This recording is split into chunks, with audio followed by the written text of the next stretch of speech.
আমি বলবো আমাদের সরকার এখানে আসার পর সরকারি এবং সরকারি সাহায্যপ্রাপ্ত যে বিদ্যালয়গুলো আছে, যারা নবম শ্রেণীর ছাত্রীদের মধ্যে আজকের যে এই বাইসাইকেল বিতরণ আমাদের কয়েক বছর ধরে আমাদের সরকার আসার পর চলছে।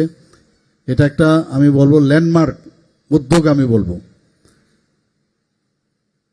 আমাদের রাজ্য সরকার শিক্ষার প্রসারে বিভিন্ন ধরনের বহুমুখী প্রকল্প রূপায়ণ করছে এবং এর মধ্যে বাইসাইকেল বিতরণ একটা অন্যতম।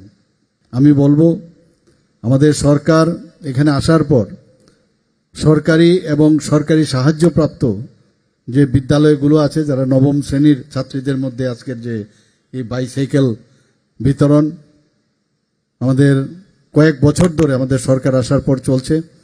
এটা একটা আমি বলবো ল্যান্ডমার্ক উদ্যোগ। আমি বলবো